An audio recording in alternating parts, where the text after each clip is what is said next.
Thank you, Chairman. I'm conscious that I'm standing between this group and your lunch, which mightn't be a very sustainable slot, so I'll try and be as efficient as possible in the presentation, and one gentleman said good. Just in terms of the contents of what I want to cover today, I want to talk a little bit about our business, our expansion plans, and then our experience and what we're doing in the area of sustainability and what we believe is driving it for us as a business, and also in the context of the contribution we can make to the economic recovery that's much needed by our country. I suppose, first of all, in terms of our business, many of you have been aware of the very significant restructuring process that Glanbia went through towards the end of last year. As a result of that now, we have formed a company called Glanbia Ingredients Ireland. It's a joint venture between our co-op and Glanbia PLC. And that's a business today, a very significant business, a turnover of 750 million euros, exporting products internationally to 50 countries and servicing primarily business-to-business customers around the world. We process about a third of the milk pool of the country, and we are supplied by 4,300 farmers who are also our members and who are our dedicated suppliers of milk to us for processing.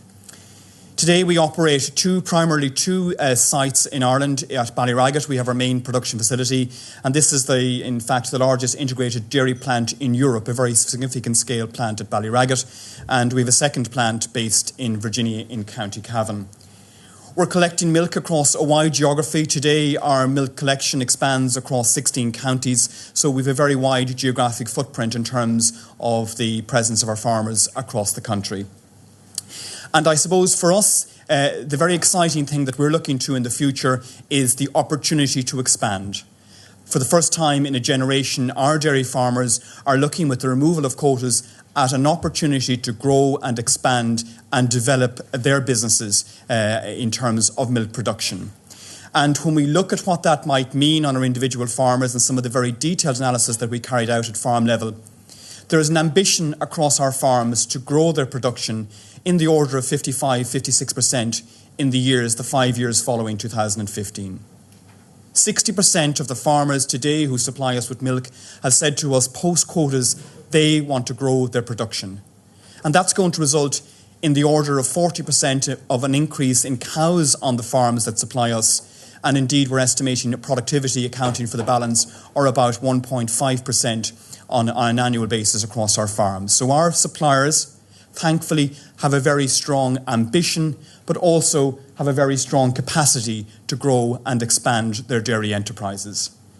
And responding to that, particularly in the new structure that we have set up, we have committed to make a very significant investment on the part of our suppliers in a new production facility. Some 180 million has been committed by our organisation in terms of an investment in a new processing facility at Bellevue. And this will be a world-class dairy processing site, state-of-the-art, most modern equipment invested in this plant, servicing international customers and particularly focused on markets outside of Europe. In terms of that investment, I suppose, and its contribution to economic recovery, one of our earlier speakers spoke about the significant contribution that agriculture makes to the Irish economy. And indeed, the figures were interesting, but they to an extent belie the real contribution in rural Ireland that agriculture makes when we look at them on a national level. And some of the detailed economic analysis that we've got undertaken to support our investment opportunity would suggest that in Glanbia alone, this investment, by direct, indirect and induced employment, will account for some 1,800 jobs spread right throughout our catchment area. So clearly for us, this is a very significant investment, and therefore the whole concept of sustainability and it being there for the future is a very key concern for us, both in terms of the milk pool and indeed the markets into which we're selling. But from a business perspective, when we think about sustainability, the key motivator for us revolves around economic sustainability. Whilst, of course, from a CSR perspective, corporate and social responsibility, all of the other factors are important. But if we cannot derive an economic return from our activities that we're involved in at processing and at farm level, then arguably this is not the direction as a business that we should be taking. And therefore, our contention is that all of the policies that we look at adopting, the research that we're involved in, the policies that we hope our farmers will respond to, must be conscious of the need for economic sustainability. In our business, in our processing business, that's measured as a reduction in our processing cost or a leverage for us within the markets. At farm, at our supplier level, we see economic sustainability under 3 headings. Yes, it is about reducing the cost of producing milk on our farms, which all today, even as we speak, are a highly competitive unit internationally. Secondly, however, it's also about having policies in place that allow our farmers grow and expand in an economically justifiable fashion. And finally, it's also about, from an economic perspective, ensuring that us as a business are positioned to return to our farmers by way of the price that they get paid for the milk more because we're engaged in this than we would be able if we were not engaged in these activities. And I think your President referred to this earlier. There must be a dividend for farmers because they will have to incur costs in some instances and change of practices in lots of cases to perform in the area of sustainability. So for us, that's the primary driver. But we believe that science, research, the workshop that Frank referred to, will be the key to unlocking the opportunity for us as a business as we look to the future. And therefore we encourage the investment that has to happen in research at national level needs to continue, but also the investment that individual companies have to make. And the adaptation and the application of that science at processing and farm level is tremendously important. One of the interesting observations we had last year in the work that we also carried out ourselves in the area of sustainability in conjunction with both Bord-Bia and Teagasc, we looked at a statistically representative sample of our farms, and we measured the carbon emission across those farms. And the interesting learning from that was not the confidence from the numbers that we were one of the lowest emitters in the world, but it was the fact that you had across those farms a huge variation in the level of emissions from one farm to the next. And for us, this is the opportunity that science, and by extension to farmers' advice, has to yield in order for us to be able to achieve the targets that we're setting for ourselves in terms of production growth. Over the last 18 months to 2 years, we've been very engaged, yes, with restructuring our business, but also with going out to the market and understanding what are our customers looking for, what is motivating their demand, and how can we develop long-term partnerships with valuable customers internationally. And it's clear from our research and discussions with those customers that sustainability as a concept is firmly on the agenda of our customers.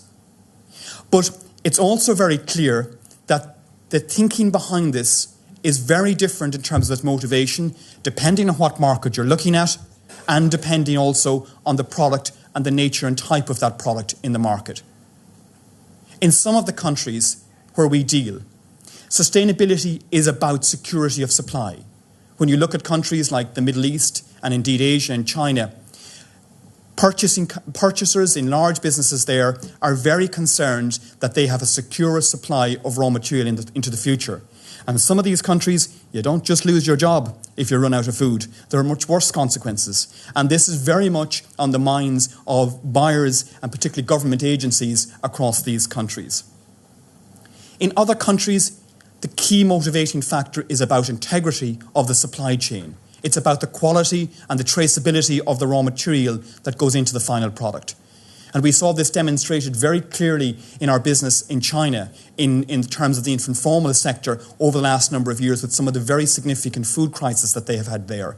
And that has turned domestic companies in China to Westerners to supply them with raw material, and they're willing to pay for this, provided we have an absolute integrity and quality of supply chain activity and that we can measure that.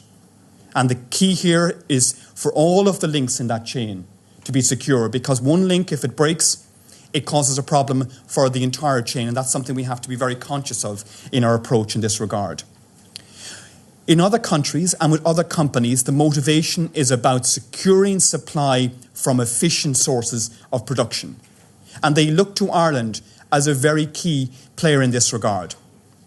Significant international companies would be of the belief that some of the other low-cost economies in the world in terms of food production have probably reached a point where no longer are they capable of growing at significant rates from a very low-cost platform. But yet they look at Ireland and they see us as a nation with a very competitive milk supply base and an opportunity to grow beyond 2015, and they see this as an opportunity to link in with Irish dairy and with Irish dairy processing companies.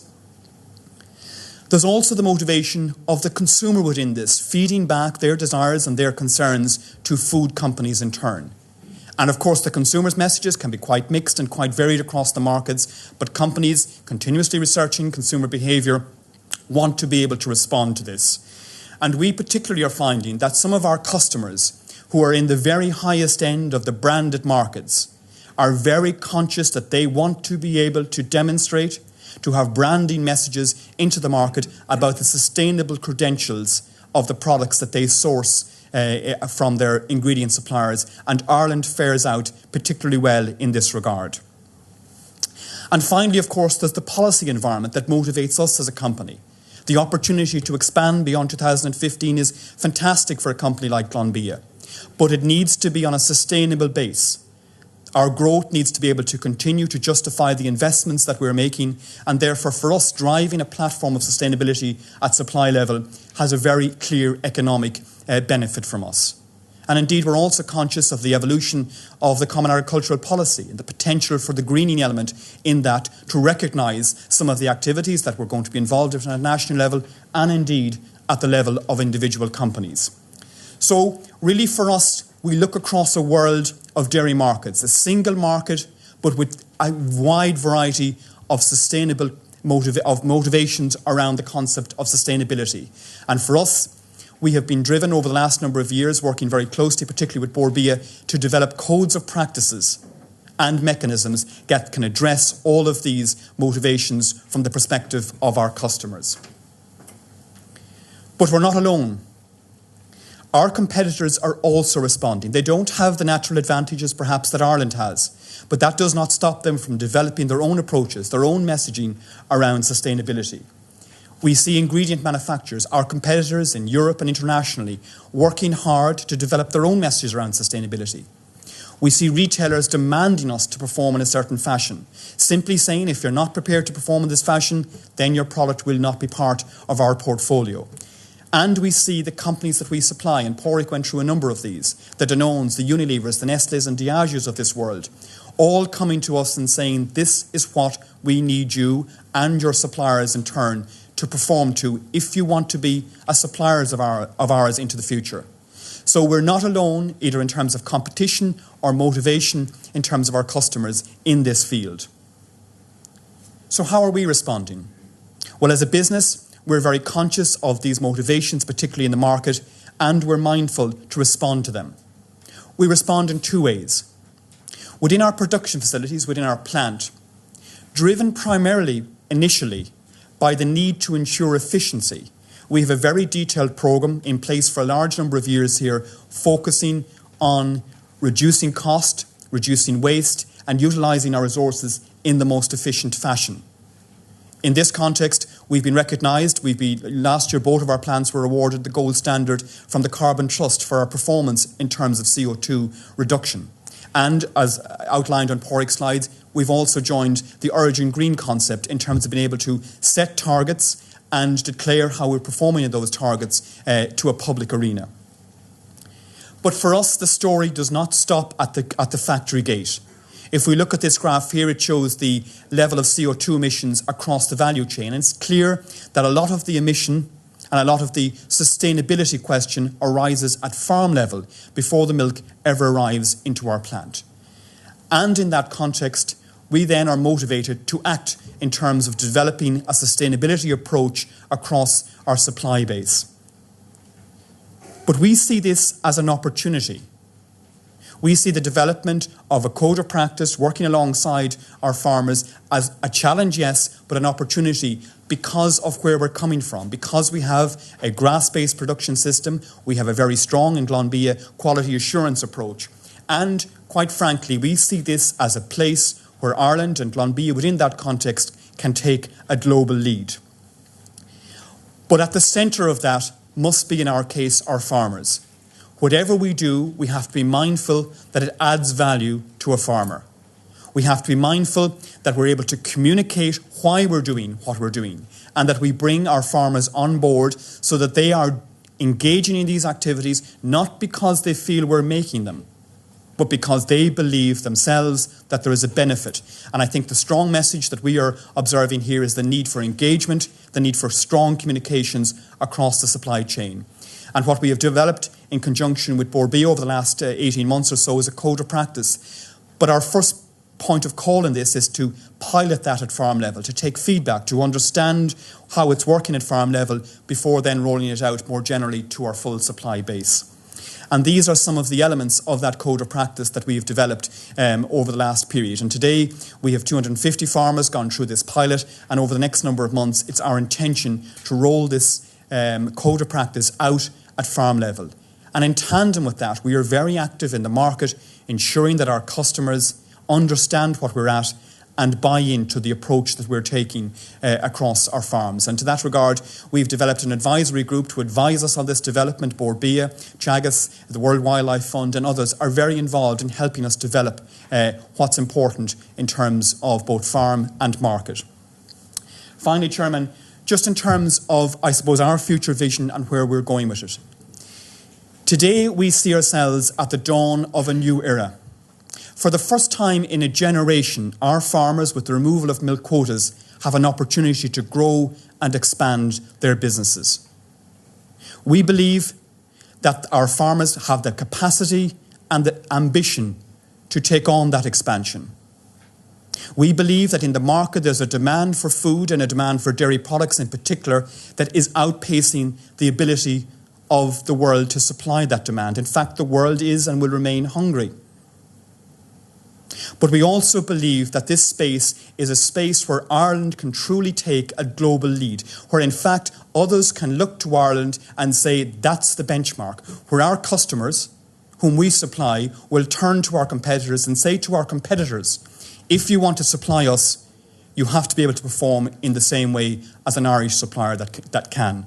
We believe this is achievable, and we believe that working together with all of the various stakeholders here in this room and beyond, that this is something that we can deliver. Thank you for your attention.